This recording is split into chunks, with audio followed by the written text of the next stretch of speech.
মুহররমের দিন বর্জনীয়, ভালো করে মনে রাখবেন, 7টা বর্জনীয়। বলেন কয়টা? 1 নাম্বার তাজিয়া মিছিল বের করা। তাজিয়া একটা কবরের মতো বানায়া এটার এলাকা এলাকায় ঘুরানো, এটার সামনে নজরানা পেশ করা। এই নজরানা আপনারা খাবেন না। 2 নাম্বার একটা ঘরকে কেন্দ্র করে মুরসিয়া পাঠ করা। এগুলার মধ্যে অনেক কুসংস্কার হয়, এই অনুষ্ঠানে যাবেন না। 3 নাম্বার বিলাপ করা। বিলাপ করা নিষেধ। সহিহ বুখারী হাদিস নাম্বার 1298 নাম্বার হাদিস, ইবনে মাজাহ হাদিস নাম্বার 1584 নাম্বার হাদিস। রাসূল আকরাম সাল্লাল্লাহু আলাইহি সাল্লাম বলেন, লাইসা মিন্না মান দরাবাল খুদুদ ওয়া শাক্কাল জুয়ুব ওয়া দাআ বিদাওয়াল জাহিলিয়া। ওই ব্যক্তি আমার উম্মতের অন্তর্ভুক্ত না যে ব্যক্তি শরীরে আঘাত করে, যেই ব্যক্তি জামা কাপড় টেনে ছিঁড়ে ফেলে, যেই ব্যক্তি জাহিলি যুগের মতো মাতম করে। বলেন তো মুহররম মাসকে কেন্দ্র করে একদল মানুষ তারা না বুঝে নিজেদের শরীর রক্তাক্ত করে কিনা? রাসূল আকরাম সাল্লাল্লাহু আলাইহি সাল্লাম বললেন, তারা আমার উম্মতের অন্তর্ভুক্ত না। জানেন আশ্চর্য একটা হাদিস, সহিহ বুখারী হাদিস নাম্বার 1296 নাম্বার হাদিস। এই হাদিসের মধ্যে আসছে, ইন্না রাসূলুল্লাহ সাল্লাল্লাহু আলাইহি সাল্লাম বারিউম মিনাস সালিকাহ ওয়াল হালিকাহ ওয়াশ শাক্ক।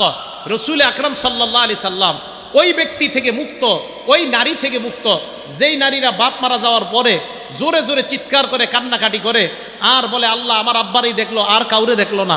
আসি কিন্তু এলাকার মধ্যে, আজরাইল আমার ঘরটা চিনল আর কারো ঘর চিনল না। নবী কয়, এই নারী থেকে আমি মুক্ত। এই জাতীয় কর্মকাণ্ড যারা করবে তাদের থেকে আমি মুক্ত। ওয়া শাক্ক, জামা কাপড় ছিঁড়ে ফেলে এই জীবন আমি আর রাখবো না, নবীজি কয় তার থেকে আমি মুক্ত। ওয়াল হালিক, এই কোনো শোককে কেন্দ্র করে মাথা মুন্ডন করে, নবী কয় তার থেকে আমি মুক্ত।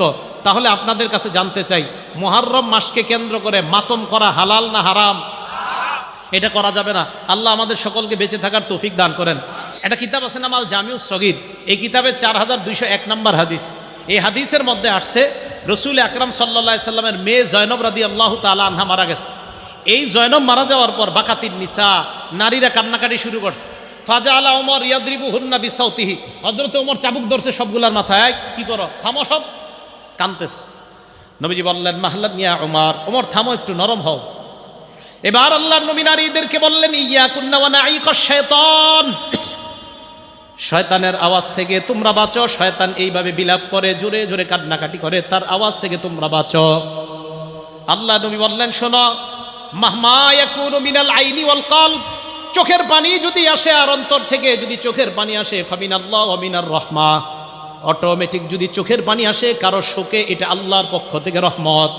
অটোমেটিক যদি চোখের পানি আসে, এটা আল্লাহর পক্ষ থেকে রহমত।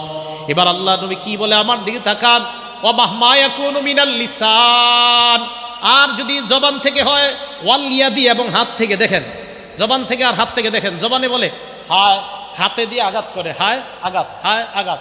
জবান আর হাত, জবান আর হাত, শোকে জবান ব্যবহার হচ্ছে, হাত ব্যবহার হচ্ছে। নবীজি কয় ফামিনাশ শাইতান, এটা শয়তানের পক্ষ থেকে। জবান আর হাত ফামিনাশ শাইতান, নবী বলছে এটা শয়তানের পক্ষ থেকে। এটা মেশকাতেও পাবেন আপনার হাদিসটা, বাকি আল জামিউস সগীরের মধ্যে সনদ সহিহ আসছে, তাই আমি এটা বর্ণনা করলাম।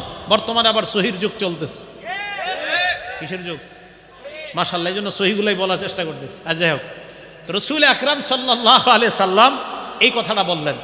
ইমাম হুসাইন রাদিয়াল্লাহু তাআলা আনহুর শাহাদাত নিঃসন্দেহে আমাদের জন্য কষ্টকর, কোনো সন্দেহ নাই। হুসাইন রাদিয়াল্লাহু তাআলা আনহুর শাহাদাত নিঃসন্দেহে আমাদের জন্য কষ্টকর। আলী রাদিয়াল্লাহু তাআলা আনহুর শাহাদাত আমাদের জন্য কষ্টকর। ওমর ফারুক রাদিয়াল্লাহু তাআলা আনহুর শাহাদাত আমাদের জন্য কষ্টকর। হযরত ওসমান গনির শাহাদাত আমাদের জন্য কষ্টকর। হযরতে হামজার শাহাদাত আমাদের জন্য কষ্টকর।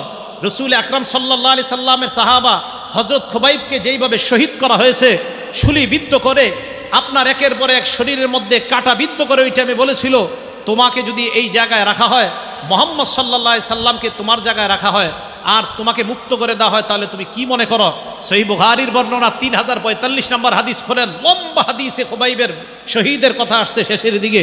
হযরতে খুবাইবের শাহাদাত পড়েন, হযরত হুসাইনের চেয়ে কোনো অংশে কম ছিল না এই শাহাদাতের ভয়াবহতা।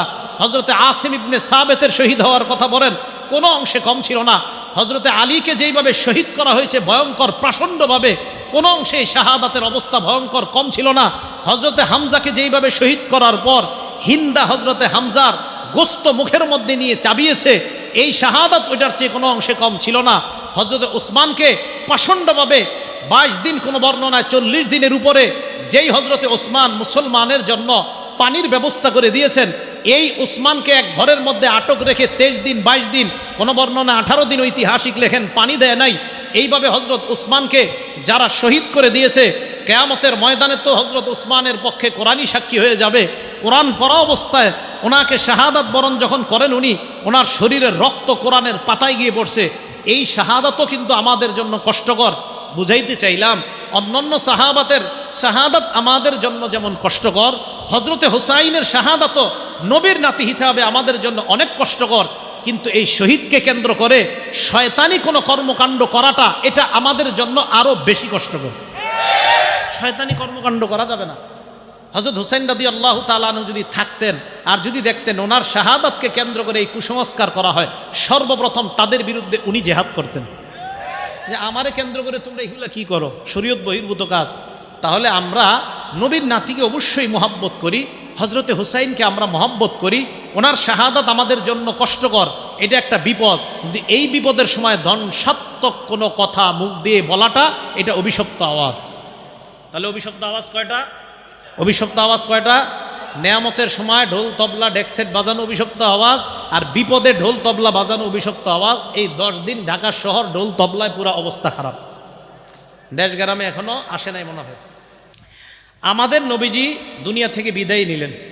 নবীজি বিদায় নেওয়ার 50 বছর পর হুসাইন রাদিয়াল্লাহু তাআলা আন 61 হিজরির 10ই মুহররম শহীদ হয়। তাহলে আমাদের নবী দুনিয়া থেকে বিদায় নেওয়ার 50 বছর পর 61 হিজরির 10ই মুহররম হুসাইন রাদিয়াল্লাহু তাআলা আনহু শহীদ হয়। উনি শহীদ হওয়ার 300 বছর পর 352 হিজরিতে মুইজুদ্দৌলাহ বলেন, এই মুইজুদ্দৌলা নামক ব্যক্তি 352 হিজরিতে সর্বপ্রথম ইরাকের বাগদাদে 10ই মুহররমের এই মাতমের প্রথা চালু করে। নাম কি? কত হিজরিতে? না, সবাই কইতে হবে কত হিজরি। ইমাম হুসাইন শাহাদাতের কয় বছর পর? 300। হুসাইন শহীদ হইলেন 61 হিজরির 10ই মুহররম, এরও প্রায় 300 বছর পর 352 হিজরির 10ই মুহররমকে মুইজুদ্দৌলা নামক এক ব্যক্তি ইরাকের বাগদাদের মধ্যে এই প্রথা চালু করে। এরপরে 363 হিজরিতে এই প্রথাটা মিশরে ছড়ায় পড়ে, মিশর থেকে পুরা দুনিয়ার মধ্যে ছড়ায় পড়ে।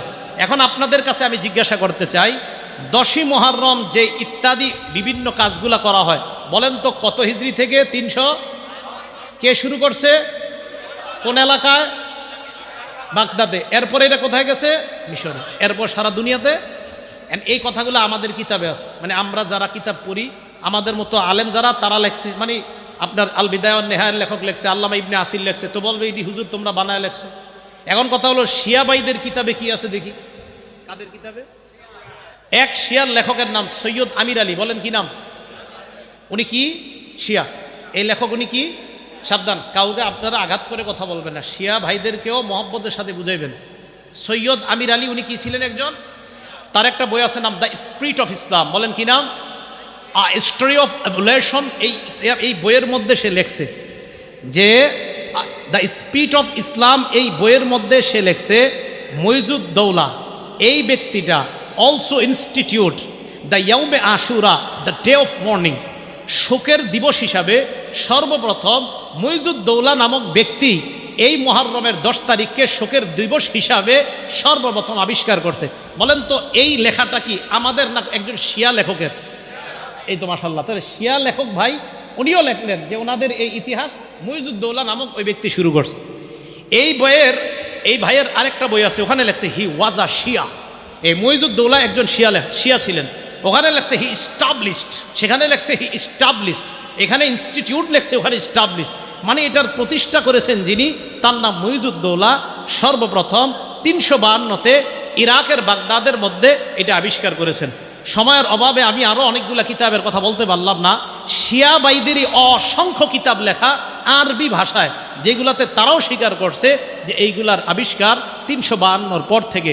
তাহলে আমাদের কিতাবেও এগুলা লেখা, তাদের কিতাবেও এগুলা লেখা। প্রিয় শিয়া সম্প্রদায়ের ভাই আপনারা যারা আছেন, মেহেরবানি করে আপনাদের ইতিহাসটা আপনারা জানেন। জানার পর আপনি সিদ্ধান্ত নেবেন যে আমি কি সঠিক বিষয় পালন করতেছি না ভুল বিষয় পালন করতেছি।